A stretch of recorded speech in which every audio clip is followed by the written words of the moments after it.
Jordan is the greatest to ever do it. And his track record speaks for itself.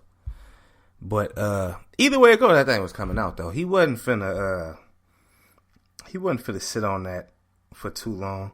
But I think it's just a good thing for younger people to just kind of see, not even younger people, just a lot of people that be my age that grew up or older than me that was watching Jordan growing up, and seeing what he was doing, how he was balling and controlled the league and didn't lose finals and MVPs, Defensive Player of the Year, and like the megastar of athletes.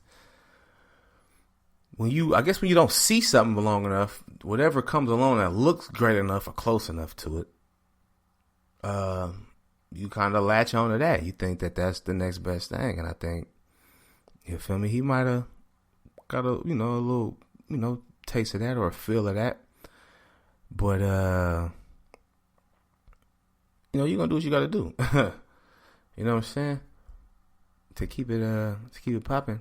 What is it? Ooh, and it's finna be on Netflix July 19th.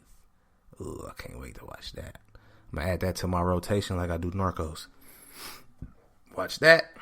I can't wait for them to do a Kobe one. They're gonna do that one day. Even though Kobe already kind of got a lot of stuff. But they should do one like they did Jordan, do it for Kobe. Bron gonna get one further down the line. So it's a lot to look forward to. It's a lot to look forward to. Speaking of sports, I saw this a couple of probably like in March. They were online having a little debate about Curry versus Iverson. And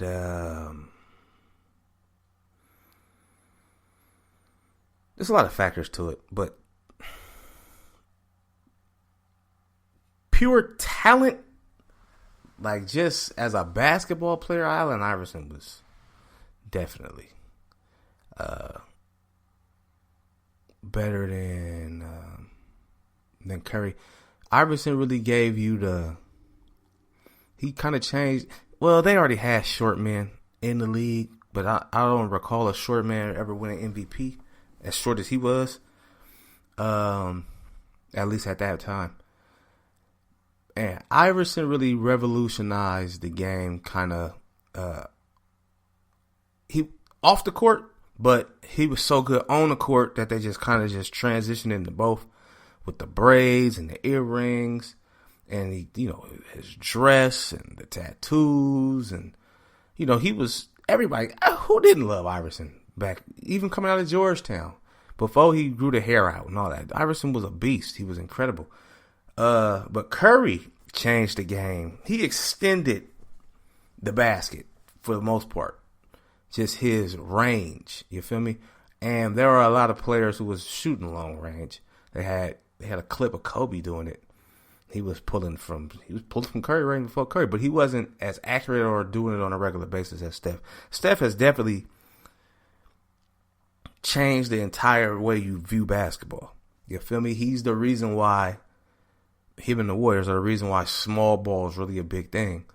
And the traditional center is kind of obsolete because you need a center that could shoot and run the floor versus a Shaq who just play on the box, or a Duncan who just play on the box.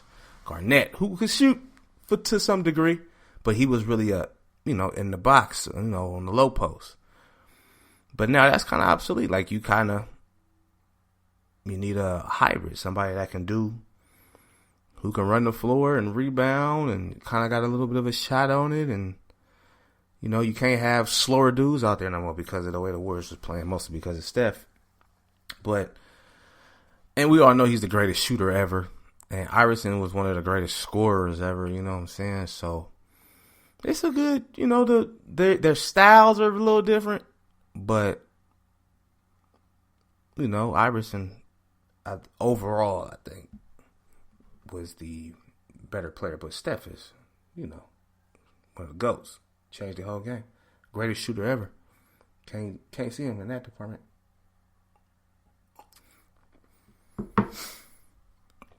Yeah. That's that boy right there. That's that boy. You know, I know a lot of people don't like him. I think he's a fucking clown. A lot of people don't like him. Good old Donald Trump, right?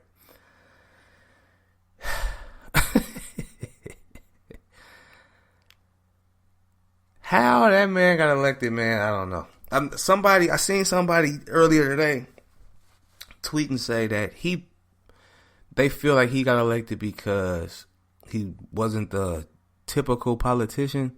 He was a businessman. It was something different. Politicians really get a bad stigma for all the shit that they be doing. And Brett came in here and upped the ante. He came in here, got in office and said, hold my beer. Brett is a jackass, but he's hilarious. His press conferences be hella funny to me. And I don't know why, because some of the shit he be saying be out of pocket, but maybe that's why. Like, if there was a Netflix kind of drama comedy that involved the president of the United States just doing outlandish, out of pocket shit, this is it. This is the perfect version of it. Like, and he gave it to you. It wasn't out before him. This is it. This is the guy you would be binge watching because some of the shit he said sound like it's just scripted. His actions, just sometimes you just be like, bruh, did he? It would be like the greatest, probably one of the best Netflix shows you ever watched, The Trump Experience. Because dude be saying some off the wall shit, and it's almost as if he's kind of aloof to some of the powers that he does not have as the president, because the president has a lot of pull, but he just can't change shit on the fly like that. That's not the way the system is set up. And I remember when Obama was in office and the whole shit with black people still getting shot and all that shit, people were saying, oh, well, why don't Obama just change it? And it's not that simple. It's not just, all right, I'm the president, I'm going to just sign this, and that's how it's finna be. It's never been like that. It's never been like that. It's not rules and regulations. It's steps. It's levels to that shit. It's levels to making stuff happen. And you gotta understand that. But yeah, bro is a real life clown. Like a real life one. And if he get reelected, Lord. If they let that man get reelected, it is something wrong with the world. Because of all the complaining that people have done. And this is the thing. Now, this is why I think he got elected the last time any damn way.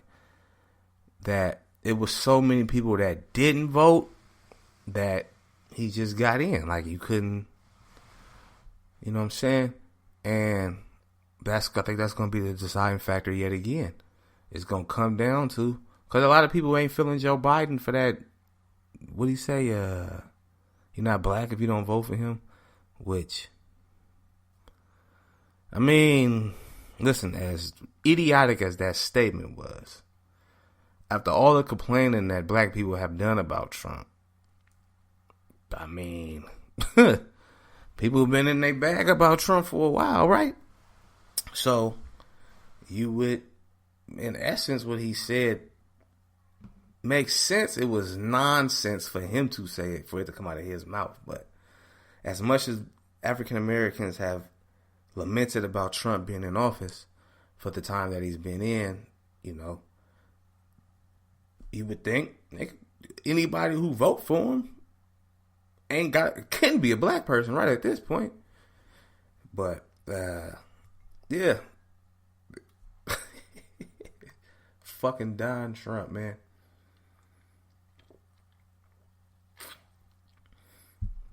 That man is crazy. Out of here. Nuts.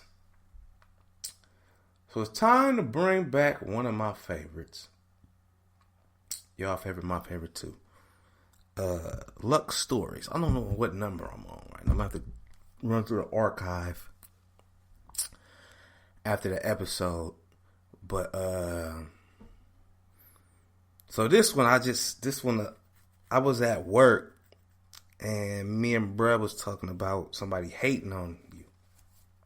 And I told him that females really be the biggest haters of them all sometimes. Like, because they get in their feelings and they do certain shit. You feel me? So so maybe about 7 years ago or so, I was talking to this. Now, just bear with me, because it's about a couple moving parts in this story, okay? So I'm talking to this one girl, and she wanted me to come over that night. But I was at my partner's house, he was chilling, and when I was thinking about getting ready to agree to come over, he hit me. Actually, I think I already agreed to come over. He was like, whoop-de-whoop and bam-de-whoop finna come over. I'm like, oh shit, I ain't seen baby in a minute. I used to fuck with her, but like, I ain't seen baby in a minute, so I'm finna cat on what I got in the bag to, for something else that's coming over. So I made up this whole elaborate scheme story to throw her off the scent, and she went for it. At the time, it was good.